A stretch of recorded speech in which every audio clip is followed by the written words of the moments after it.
साथियों, जब दो देशों का युद्ध होता है तो दो शब्दों की बार बार चर्चा की जाती है कि युद्ध नीति का उल्लंघन किया जा रहा है, युद्ध विराम का उल्लंघन किया जाता है।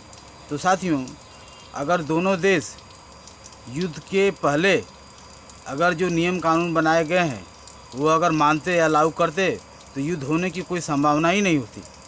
लेकिन वह युद्ध के पहले और युद्ध के बाद जो नियम बनाने या लागू करने की जो बात करते हैं वह मात्र दिखावा है, क्योंकि उन नियमों का लागू करने के लिए कोई आधार ही नहीं है।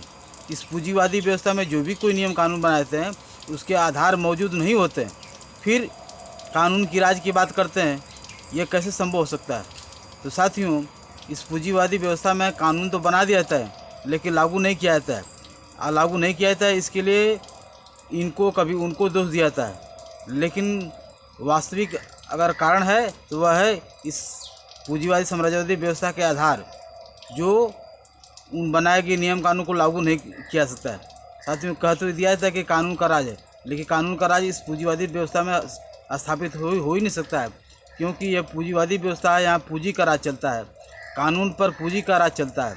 तो साथियों, विश्व भर में जो युद्ध हो रहे हैं वह किस तरह से दूसरे देशों के प्राकृतिक और मानव संसाधन को लूटने के लिए और दूसरे देशों के प्राकृतिक संसाधन को बचाने के लिए युद्ध हो रहे हैं।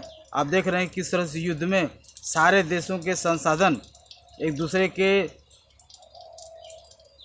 लिए और एक दूसरे के खिलाफ में एक के बाद एक साजो सामान, हथियार दिए और लिए जा रहे हैं। तो साथियों, इस पूंजीवादी साम्राज्यवादी व्यवस्था में युद्ध होना अस्वाभाविक है, क्योंकि यह समाज ही अंतर्विरोध पर टिका हुआ है, एक दूसरे को लूट खसुट पर टिकी हुई है। तो जहाँ लूटपाट होगा वहाँ किस तरह से युद्ध होंगे ये आप देख रहे हैं।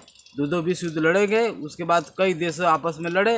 अभी वर्तमान में रूस यूक्रेन में हो रहा था, तो सभी नेटो देश किस तरह से यूक्रेन को मोहरा बनाकर रूस के खिलाफ लड़ रहे थे। अब वही नेटो देश किस तरह से फिलिस्तीन के खिलाफ में इजराइल को मोहरा बनाकर लड़ रहे हैं। फिर ऐसी परिस्थितियों में कानून का उल्लंघन, युद्ध नीति का उल्लंघन, युद्ध विराम का उल्लंघन, यह बिल्कुल धोखा और धोखेबाजी की टट्टी है।